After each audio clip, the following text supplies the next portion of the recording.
వంటి 2 సంవత్సరాల క్రితం మన ప్రియులు జార్జి గారు మనతోటే ఉన్నారు. చివరి దినాలలో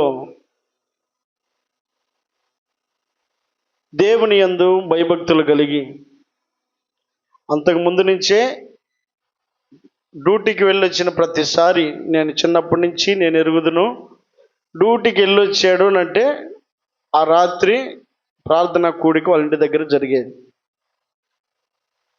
అప్పట్లో ఎవరింటి దగ్గరే అక్కడ ప్రార్థనలు జరుగుతూ ఉండేవి. ఇప్పుడు మన మందిరంలో జరుగుతున్నాయి, కానీ అప్పుడు ప్రతి ప్రార్థన కూడా ఎవరింటి దగ్గర ప్రార్థన పెట్టుకుంటే అక్కడ జరుగుతూ ఉండేవి. అలాంటి కూడికలు ఆ కుటుంబంలో కూడా ఎన్నో జరిగాయి, జరిపించుకుంటూ వచ్చారు. మంచిది. అయితే చివరి దినాల్లో దేవుని యందు భయభక్తులు కలిగి దేవుని సంరక్షకునిగా అంగీకరించడానికి మనస్సును స్థిమితపరుచుకొని బాప్తిస్మం ఇమ్మని పదే పదే అడిగి బాప్తిస్మం తీసుకుని ఇక్కడే మన మందిరం దగ్గరే మీరందరూ కూడా ఉన్నారు, ఇక్కడే బాప్తిస్మం ఇవ్వడం జరిగింది. దేవుణ్ణి అంగీకరించి సంరక్షకునిగా అంగీకరించి అనారోగ్యంతో ఉన్నప్పుడే దేవుణ్ణి విడిచిపెట్టగా ప్రతిరోజు నేను అక్కడికి వెళ్ళి ప్రార్థన చేస్తూ ఉండేవాడిని. తర్వాత గుంటూరు వెళ్ళొచ్చి అక్కడ ఉన్న పరిస్థితిని చూసి భయపడిపోయి మొత్తానికి ఇంటికి వచ్చా.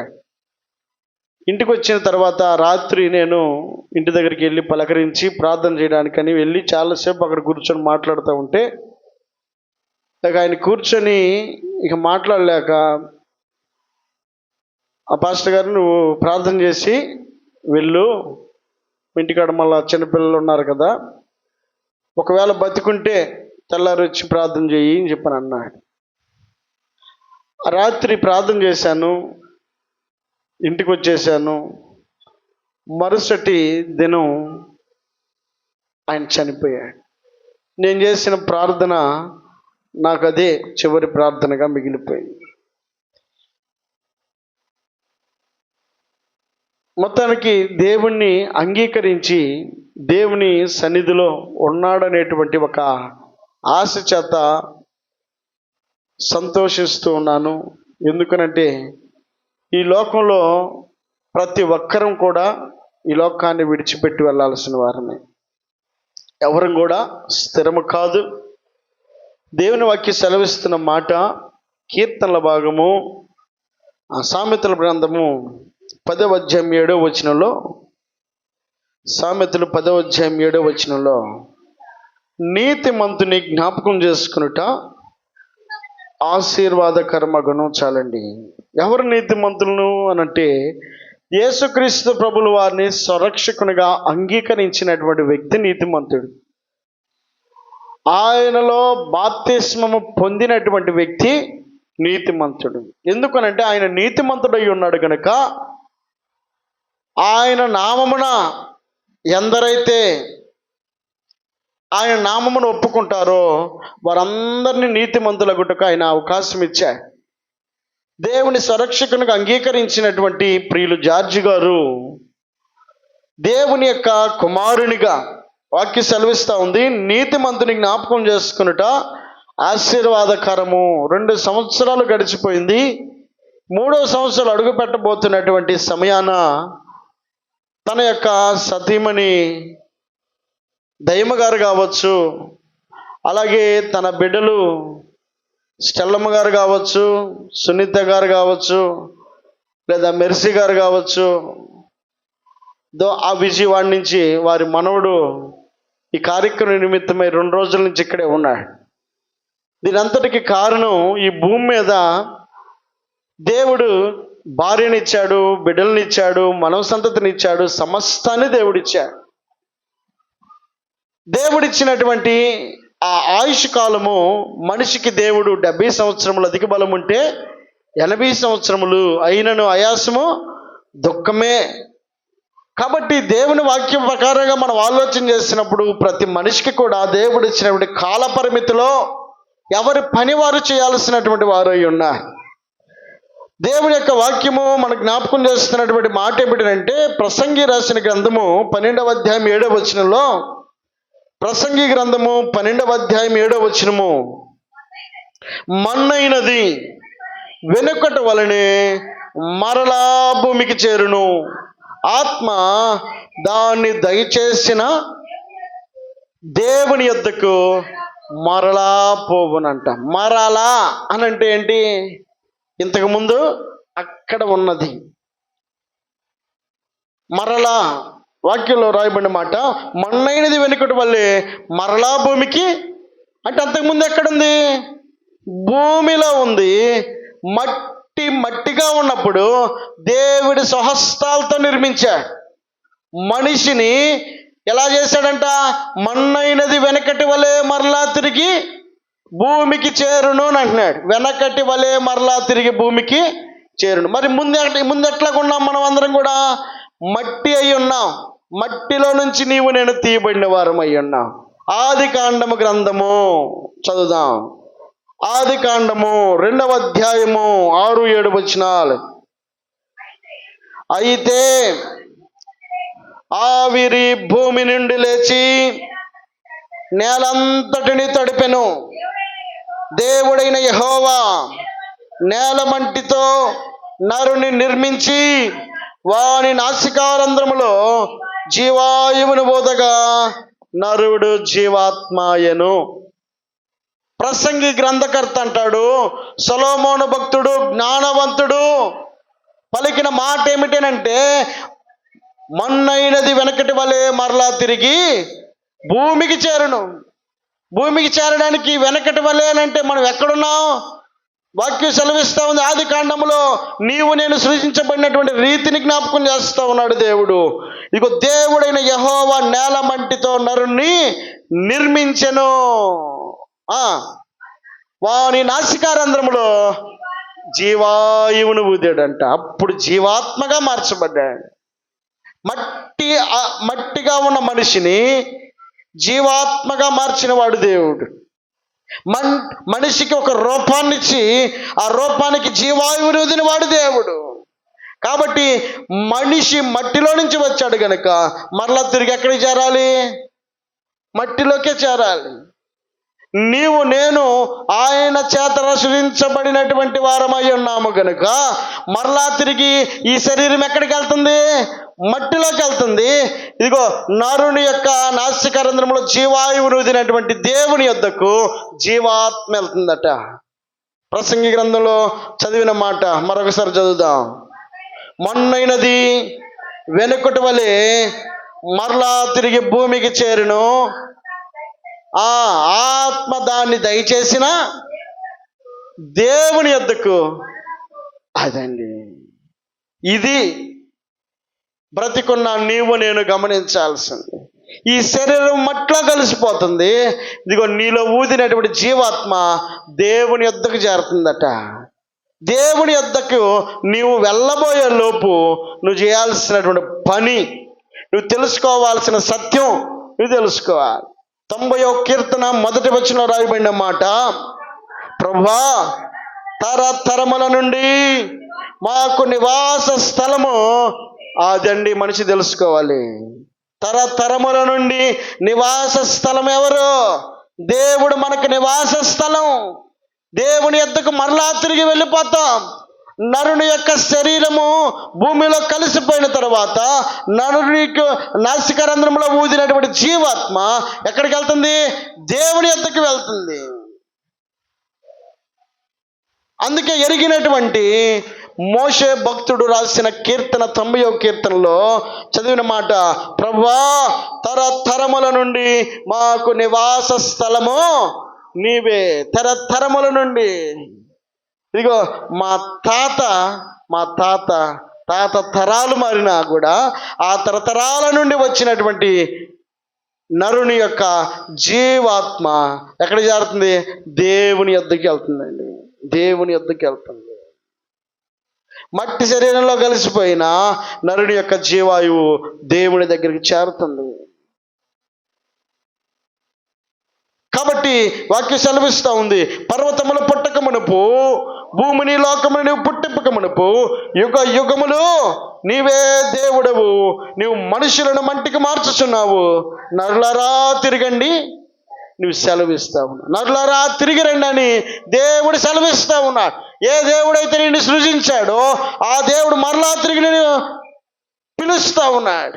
పంపిన దేవుడు మరలా తిరిగి పిలిచే రోజు ఒక రోజు రాబోతా ఉంది. ఈ లోపు నువ్వు తెలుసుకోవాల్సింది ఏమిటంటే, ఇదిగో నా ఆత్మ దేవుని యొద్దకు వెళుతుంది. కాబట్టి నా స్థిర నివాసం ఇక్కడ కాదు. ఎక్కడుంటే మహా అయితే 70 సంవత్సరాలు, అధిక బలం ఉంటే 80 సంవత్సరాలు. తల్లిగారు మన కోటమ్మ అమ్మగారి యొక్క అత్తగారు 110 సంవత్సరాలు బతికిందంట. అంతేగామ్మా, 110 సంవత్సరాలు, 110 సంవత్సరాలు. ఇప్పుడు కూడా ఉంది. ఆమెకేమయ్యా బ్రహ్మాండంగా ఉందని చెప్పని అంటుంది. పొద్దున అడిగితే, నా మీద అరవకుండా ఉంటే చాలయ్యా, ఆమె బ్రహ్మాండంగానే ఉందని చెప్పని అంటా ఉంది తల్లిగారు. అంటే ఈ భూమి మీద మనిషి జీవించినటువంటి సంవత్సరములను అధికము చేసేవాడు దేవుడే. మనిషి యొక్క ఆయు కాలమునకు పరిమితి పెట్టేవాడు కూడా దేవుడే. ఏదో ఒక రోజు నీ గడియలో నీ సమయాన, ఒక రోజు అనేది దేవుడు నిర్ణయించిన సమయాన మనమందరము కూడా దేవుని యొద్దకు వెళ్ళేవారమే, దేవుని యొద్దకు వెళ్ళేవారమే. కాబట్టి మనము స్థిర నివాసం ఇది కాదు అని తెలుసుకోవాలి మనిషి. ఇదే మనకు శాశ్వతమని అనుకోవడానికి వీల్లేదు. గొప్పవారు, గనులు, పేరు పొందిన వారు, ప్రతిష్టత కలిగిన వారు అందరూ కూడా కాల గమనంలో కనుమరుగైపోయారు. ఎవరు కూడా ఈ భూమి మీద మిగిలిన వాళ్ళు లేరండి. ముందు వెనక ఒక రోజు అనేది దేవుడు నిర్ణయించాడు. ఆ నిర్ణయాన్ని ప్రతి ఒక్కరం కూడా పాటించాల్సిన వారమై ఉన్నాం. అందుకే వాక్యం సెలవిస్తూ ఉంది, నరులారా తిరిగి రండి అన్నప్పుడు అందరము కూడా ఆయన మాటకు లొంగిపోవాల్సిందే. కాబట్టి మోషే భక్తుడు తెలియపరుస్తున్నాడు, మాకు నివాస స్థలము నీవే. ఇశ్రాయేలీయులు అనుకున్నారంట, ఇదిగో ఇక్కడ కాదు మరొక చోట ప్రతి చోట గుడారం వేసుకుని ఇక్కడే ఉంటాం అని అనుకుంటుంటే మోషే అంటున్నాడు, అయ్యో బాబు, మన స్థిర నివాసం ఎక్కడ కాదు, మన స్థిర నివాసం దేవుని దగ్గర అని చెప్పని అంటున్నాడు. అపోస్తలుడైన పౌలు గారు అంటాడు, కొరింథీయులకు రాసినటువంటి 2వ పత్రిక 5వ అధ్యాయము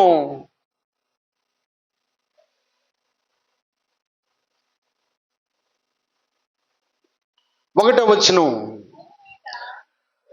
భూమి మీద మన గుడారమైన ఈ నివాసము శిథిలమైపోతుందంట.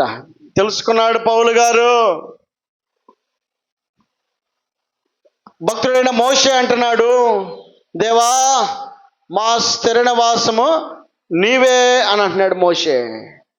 అపోస్తలుడైన పౌలు గారు అంటున్నాడు, భూమి మీద మన గుడారమైన ఈ నివాసము శిథిలమైపోతుంది, ఒకరోజు శిథిలమైపోతుంది. ఇది శాశ్వతమైనటువంటి నివాసము కాదు. ఒకరోజు దీనికి రోగం వస్తుంది, ఒకరోజు దీనికి బాధ వస్తుంది, ఒకరోజు మనమందరం కూడా ఈ శరీరాన్ని విడిచిపెట్టి వెళ్ళిపోతాం. కారణం ఏమైనా ఒకరోజు ఈ శరీరాన్ని విడిచిపెట్టి వెళ్ళిపోయే రోజు ఒకరోజు రాబోతా ఉంది. కాబట్టి శిథిలమైపోయినటువంటి మన శరీరముల గురించి మన ఆలోచన కాదు, కానీ చేతి పని కాక దేవుని చేత అది గమనించాలి. దేవుని చేత కట్టబడినదియు నిత్యమైనదియునైనా నివాసము పరలోకమందు మనకున్నదని మనము ఎరగి ఉండాలట, తెలుసుకొని ఉండాలి. పరలోకంలో ఉన్న నివాసం గురించిన ఆలోచన లేదు ఈ రోజుల్లో. ఈ భూమి మీద ఉన్నటువంటి ఈ నివాసమే స్థిర నివాసం అనుకుంటా ఉన్నారు. ఈ శరీరమే స్థిరంగా ఉంటుంది అనుకుంటా ఉన్నారు. పౌలు గారు గమనించినటువంటి సత్యం ఏంటంటే, భూమి మీద ఉన్న మన గుడారం ఒకనొక రోజు శిథిలమైపోతుంది. పరలోకములో ఉన్నటువంటి ఆ స్థిర నివాసం కోసం నేను ఎదురు చూస్తా ఉన్నాను. 7వ వచనంలో అంటాడు కదా, గనుక ఈ దేహములో నివసించుచున్నంత కాలము ప్రభువునకు దూరముగా ఉన్నామని ఎరిగి ఉండియు ఎల్లప్పుడూ ధైర్యము గలవారమై ఉన్నాము. చాలండి. ఏమంటాడు? ప్రభువునకు దూరముగా ఉన్నామట. ఈ శరీరంలో ఆ జీవాయువు ఉన్నన్ని రోజులు మనం ఆలోచన చేయాల్సి ఏంటంటే ప్రభువునకు మనం దూరంగా ఉన్నాం. ఒకరోజు మన రాశికరంధ్రంలో జీవాయువును వదిలినటువంటి దేవుని యొద్దకు మరలా తిరిగి మనం జీవాత్మగా వెళ్ళిపోతాం. స్థిరంగా ఈ శరీరంలో మనం ఉండలేం. స్థిరంగా మనం కట్టుకున్న నివాసాల్లో మనం ఉండలేం. కట్టుకున్నటువంటి నివాసాలను విడిచిపెట్టే రోజు ఒక రోజు వస్తుంది. ఇదిగో మనం కంటికి రెప్పలా కాచుకొని బాధ వచ్చినప్పుడు మనం కాపాడుకుంటూ దాచిపెట్టుకున్నటువంటి మన శరీరాన్ని విడిచిపెట్టే రోజు ఒక రోజు వస్తుంది.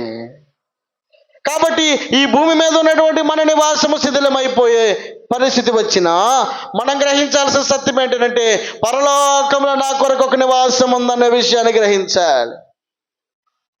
పరలోకంలో నా కొరకు సిద్ధపరిచినటువంటి నివాసము నేను దాన్ని పొందుకోవాలనేటువంటి ఆలోచన కలిగి ఉండాలి.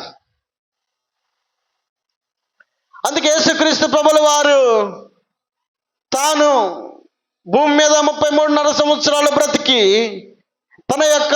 తనవు చాలించినప్పుడు మరలా తిరిగి 3వ దినాన లేచి ఆరోహణమై అనేకులకు కనబడినటువంటి యేసుక్రీస్తు ప్రభుల వారు తన శిష్యులతో మాట్లాడుతున్న మాట ఏమిటంటే, మీరు కలవరపడొద్దు, మీరు భయపడాల్సినటువంటి పని లేదు. నేను నా తండ్రి యొద్దకు వెళ్తా ఉన్నాను, అక్కడ మీ కొరకు స్థలమును సిద్ధపరచ వెళతా ఉన్నాను.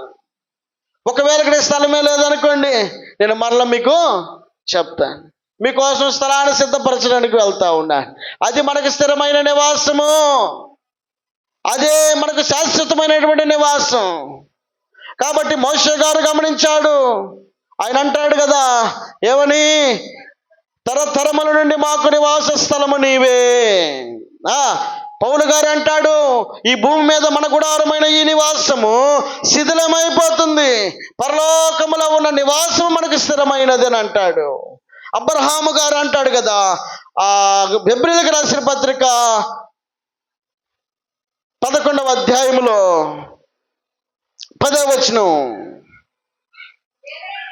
ఏలయనగా దేవుడు దేనికి శిల్పియు నిర్మాణకుడై ఉన్నాడో పునాదులు గల ఆ పట్టణం కొరకు అబ్రహాము ఎదురు చూచుచుండెను. దేనికోసం అంట? పునాదులు గల ఆ పట్టణం కోసం అబ్రహాం ఎదురు చూస్తున్నాడు. అబ్రహాం కొదువు ఏంటండి? కావలసినటువంటి సమృద్ధిని భూమి మీద అనుభవించినటువంటి గొప్ప వ్యక్తి. కావాల్సింది కోరుకున్నది తన కళ్ళ ముందు ఉంటుంది. దేవుడు అంతగా ఆశీర్వదించాడు అబ్రహామును. ఇదిగో లోతు అబ్రహాము కలిసి నివసించలేనంత ఆశీర్వాదము అబ్రహాముకి దేవుడు అనుగ్రహించాడు. అబ్రహాముకు కొదువయ్యి పునాదులు గల పట్టణం కోసం ఎదురు చూడడం లేదు. ఇదిగో ఏదో ఒక రోజు కలిగినటువంటి కలిమి విస్తరించినప్పటికీ, కలిగినటువంటి ఆస్తి ఇదిగో విస్తరించినప్పటికీ ఇదంతా కూడా ఒకరోజు విడిచిపెట్టి వెళ్ళాల్సిందే. ఒకరోజు దాన్ని వదులుకొని వెళ్ళాల్సిందే. తెలుసుకున్నాడు కనుక అబ్రహాం అంటాడు, విశ్వాసమును బట్టి మా ఏలయనగా దేవుడు దేనికి శిల్పియు నిర్మాణకుడై ఉన్నాడు, పునాదులు గల ఆ పట్టణం కొరకు. అదండి, అబ్రహాం పిచ్చాడు, ఆ పట్టణం కోసం ఎదురు చూడడం లేదండి. మనకు తెలియక మన అజ్ఞానంతో ఈ లోకం శాశ్వతం అనుకుంటా ఉన్నాం. గొప్ప ఘనులు, పేరు కలిగిన వారు, నాయకులైనటువంటి వారే. మోషే సహితమే పైన ఉన్నటువంటి నివాస స్థానాన్ని ఎరిగి ఉన్నాడు. ఇక అపోస్తలుడైన పౌలు గారు పరిచర్య గొప్పగా చేసినప్పటికీ పౌలు గారు అంటాడు, ఈ భూమి మీద ఉన్న మన గుడారం శిథిలమైపోతుంది అని అంటాడు. ఇదిగో భక్తుడైనటువంటి అబ్రహాము, అనేక జనములకు తండ్రిగా పిలువబడినటువంటి అబ్రహాము సహితము ఇదిగో ఈ భూమి మీద ఉన్నటువంటి మన గుడారం శాశ్వతమైనది కాదు, పునాదులు గల ఆ పట్టణం పట్టణం కోసం నేను ఎదురు చూస్తా ఉన్నాను. ఈ భూమి మీద ఉండగా నీవు నేను మనం ఇదిగో పునాదులు కలిగిన ఆ పట్టణం కోసం మనం ఎదురు చూడాలి. స్థిరమైన నివాసం కోసం ఎదురు చూడాలి. అది శాశ్వతమైన స్థలముగా నీవు నేను ఎరిగి ఉండాలి. అక్కడ ఆ స్థానాన్ని కలిగి ఉండాలి అని అంటే 2 కొరింథీయులకు రాసిన పత్రిక 5వ అధ్యాయము 9వ వచనం చదువుదాం. కావున దేహమందునను దేహమును విడిచినను ఆయనకి ఇష్టలమై ఉండాలండి. స్థిర నివాసము పునాదులు గల పట్టణంలో స్థానం సంపాదించడానికి నీవు నేను మనం కలిగి ఉండాల్సినటువంటి గుణగణాలను దేవుడు జ్ఞాపకం చేస్తా ఉన్నాడు. ఏమంటాడు? కావున దేహమందునను దేహమును విడిచినను దేవునికి ఇష్టలమై ఉండాలంట. దానికోసం అతను ప్రయత్నం చేస్తా ఉన్నాడు. ఎందుకనగా తాను జరిగించిన క్రియల చొప్పున అది మంచివైనను సరే చెడ్డవైనను సరే దేహముతో జరిగించిన వాటి ఫలమును ప్రతి వాడును పొందునట్లు మనమందరమును క్రీస్తు న్యాయపీఠము ఎదుట ప్రత్యక్షము కావలెను. మనము జరిగించిన క్రియలను బట్టి ఒకరోజు క్రీస్తు న్యాయపీఠము ఎదుట నిలవబడేటువంటి దినం వస్తూ ఉంది. దేవుడు మనకిచ్చినటువంటి ఆయు పరిమాణంలో, దేవుడు మనకిచ్చినటువంటి ఆయుష్కాలంలో, దేవుడు మనకిచ్చినటువంటి ఆ గడియలను నువ్వు కనుక సద్వినియోగపరచుకోగలిగితే, ఆయనకి ఇష్టమై ఉండగలిగితే, ఆయనకి నచ్చినట్లుగా బ్రతకగలిగితే ఇక అంతకుమించి నువ్వు కొనాల్సిన టికెట్ ఏమీ లేదు. నువ్వు ఖర్చు పెట్టాల్సిందేమీ లేదండి. మన క్రియలే మనకు మార్గాన్ని సరళము చేస్తాయి. ఆ పునాదులు గల పట్టణం కొరకు, ఆ స్థిర నివాసం కొరకు నీవు నేను యుగ యుగాలు ఆయనతో పాటు కలిసి నివసించేటువంటి అర్హత మన క్రియలు కనపరుస్తాయి. దేవునికి మహిమ కలుగును గాక. హల్లెలూయా. అందుకే 15వ కీర్తన 1వ వచనం చదివితే,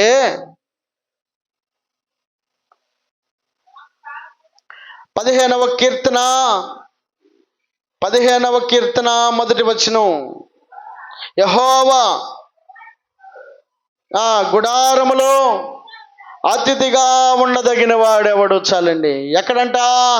నీ గుడారములో, ఆయన నివసించే స్థలములో, ఆయన సంచరించే స్థలములో, పునాదులు గల పట్టణములో అతిథిగా ఉండదగిన వాడెవరు? నీ పరిశుద్ధ పర్వతము మీద నివసింపదగిన వాడెవరు? నివసించే యోగ్యత ఎవరికి కలుగుతుందయ్యా? యథార్థమైన ప్రవర్తన ఉండాలి, నీతిని అనుసరించాలి, హృదయపూర్వకముగా నిజాన్ని పలకాలి. అట్టివాడు నాలుకతో కొండెములాడకూడదు, తన చెలికానికి నమ్మిన వ్యక్తికి కీడు చేయకూడదు, తన పొరుగు వారి మీద నింద మోపకూడదు, అతని దృష్టికి నీచుడు అసహ్యుడు అతడు. యెహోవా యందు భయభక్తులు గల వారిని, చాలండి, ఏం చేయాలంట? యెహోవా యందు భయభక్తులు కలిగిన వారిని సన్మానించాలి. మనం కలిగి ఉండాల్సిన అర్హతలను దేవుడు జ్ఞాపకం చేస్తున్నాడు. దేవుడు నివసించే స్థలములో నీవు నేను అతిథిగా ఉండదగడానికి గల అవకాశము నువ్వు కనపరచాల్సిన క్రియలు ఏమై ఉన్నాయనంటే వాక్యం సెలవిస్తూ ఉంది. యథార్థమైన ప్రవర్తన ఉండాలి, నీతిని అనుసరించాలి, హృదయపూర్వకంగా నిజాన్ని పలకాలి, నాలుకతో కొండెములాడకూడదు, నమ్మిన వ్యక్తికి కీడు చేయకూడదు, పొరుగు వారి మీద నిందమోపకూడదు. ఇదిగో దుష్టుడు నీచుడు అసహ్యుడిగా కనబడుతూ యెహోవా యందు భయభక్తులు గల వారిని ఘనపరచాలి, గౌరవించాలి, సన్మానించాలట. ఈ క్రియలు ఈ భూమి మీద ఉండగా నువ్వు చేయగలిగితే దేవుడు నివసించే స్థానంలో దేవుడు నీకు సదవకాశాన్ని దేవుడు నీకు అనుగ్రహించడానికి ఇష్టపడతా ఉన్నాడు. దేవుడు ఇచ్చినటువంటి కాల పరిమితిలో నువ్వు చేయాల్సిన పనులను జ్ఞాపకం చేసుకోగలిగితే ఇది స్థిర నివాసం కాదు. కాబట్టి స్థిర నివాసమునకు నీవు నేను అర్హత కలిగినటువంటి వ్యక్తులుగా దేవుడు ఈ మధ్యాహ్న కాల సేవలో మాట్లాడుతున్నాడు. ఈ గుణగణాలను అనుసరిస్తూ ఇదిగో మనం జరిగించిన క్రియలను బట్టి దేవుడు పునాదులు గల పట్టణంలో మనకు అవకాశాన్ని కల్పిస్తాడు. మన స్థిర నివాసము ఇది కాదు, మనకంటూ ఒక స్థిర నివాసం ఉంది. అది పునాదులు గల పట్టణం కోసం అబ్రహాం ఎదురు చూసినట్లుగా, మోషే ఎదురు చూసినట్లుగా, అపొస్తలుడైన పౌలు ఎదురు చూసినట్లుగా ఈ మధ్యాహ్న కాల సమయంలో నీవు కూడా ఆ పునాదుల పట్టణం కొరకై ఎదురు చూడగలిగితే దేవుడు నీకు సహాయం చేయడానికి ఇష్టపడతా ఉన్నాడు. ఇదిగో విడవబడినటువంటి కుటుంబాన్ని ఆదరించేవాడు దేవుడు. ప్రియులు జార్జి గారు తనకిచ్చినటువంటి కాల పరిమితిలో ముగించుకొని దేవుని యొద్దకు చేరి ఉన్నాడు. కాబట్టి ఇదిగో రేపు నీ దినము నా దినము రాకమునిపే నీవు నేను ఆ పునాదుల పట్టణం కొరకు ఎదురు చూసేటువంటి వ్యక్తులుగా ఉంటూ, నమ్మిన దేవుణ్ణి నీవు నేను ఘనపరిచే వ్యక్తులుగా మన జీవితాలను కొనసాగించుకుంటూ ఉండాలని ప్రభుపేట తెలియపరుస్తున్న మాటలు నేను ముగిస్తా ఉన్నా. ప్రతి ఒక్కరిని కూడా తలలు వంచుదాం.